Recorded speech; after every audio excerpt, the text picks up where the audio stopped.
This is a quick video to help Windows users get set up for computer organization.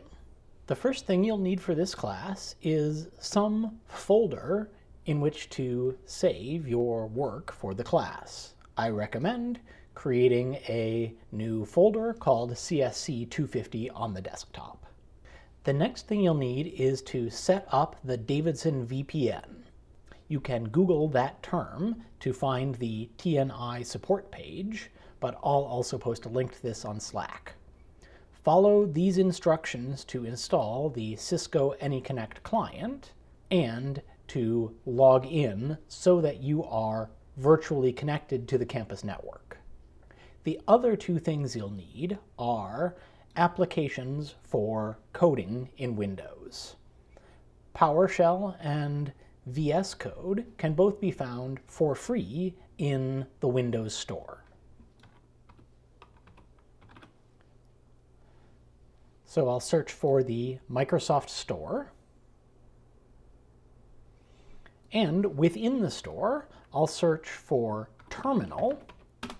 And the Windows Terminal includes PowerShell and some other useful pieces. So unless you already have it, you should install the Windows Terminal here. Next, I'll search for VS Code. And again, if you don't have it installed, please add it. With those two things installed, we should talk a little bit about the Windows Terminal. If you have a desktop shortcut, you can run that, or you can search for Terminal in the menu. And this terminal has a lot in common with the Linux terminal that we'll be learning about this semester. Most importantly, we can use it to SSH and access the Linux terminal on the machines in the Watson 132 lab, which will be the subject of our next video. One important thing to note for now is how we can switch back and forth between locations in the Windows File Explorer and locations in the Windows Terminal. If we have some location open in the Windows File Explorer and we want to open a terminal to the same location, then we can right-click and choose Open in Windows Terminal.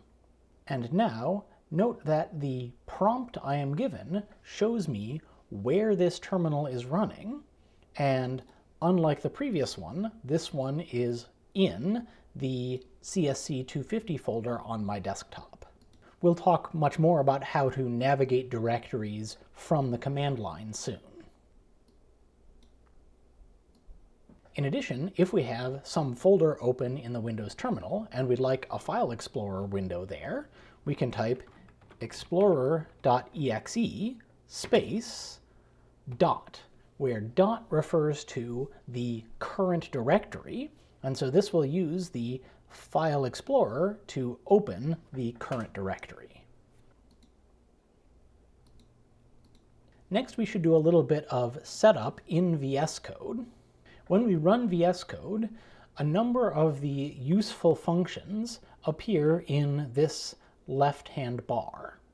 And right now I want to go to the Extensions tab and install a couple of things that we'll use a lot this semester. The first we can find by searching for C, C++, and we want the Microsoft C++ extension pack. If we install this, we'll get a number of packages that will help us a lot with coding in C. When that's done, we can also search for remote development and install the Microsoft Remote Development Extension Pack, and this will help us with editing remotely from our Windows computer if the files that we actually want to work on are located on the Linux computers in Watson 132. With those things set up, let's go back to the Explorer tab, and let's open a folder and specifically navigate to the desktop and our CSC 250 folder and select it so that next time we open VS Code, it will default to that location.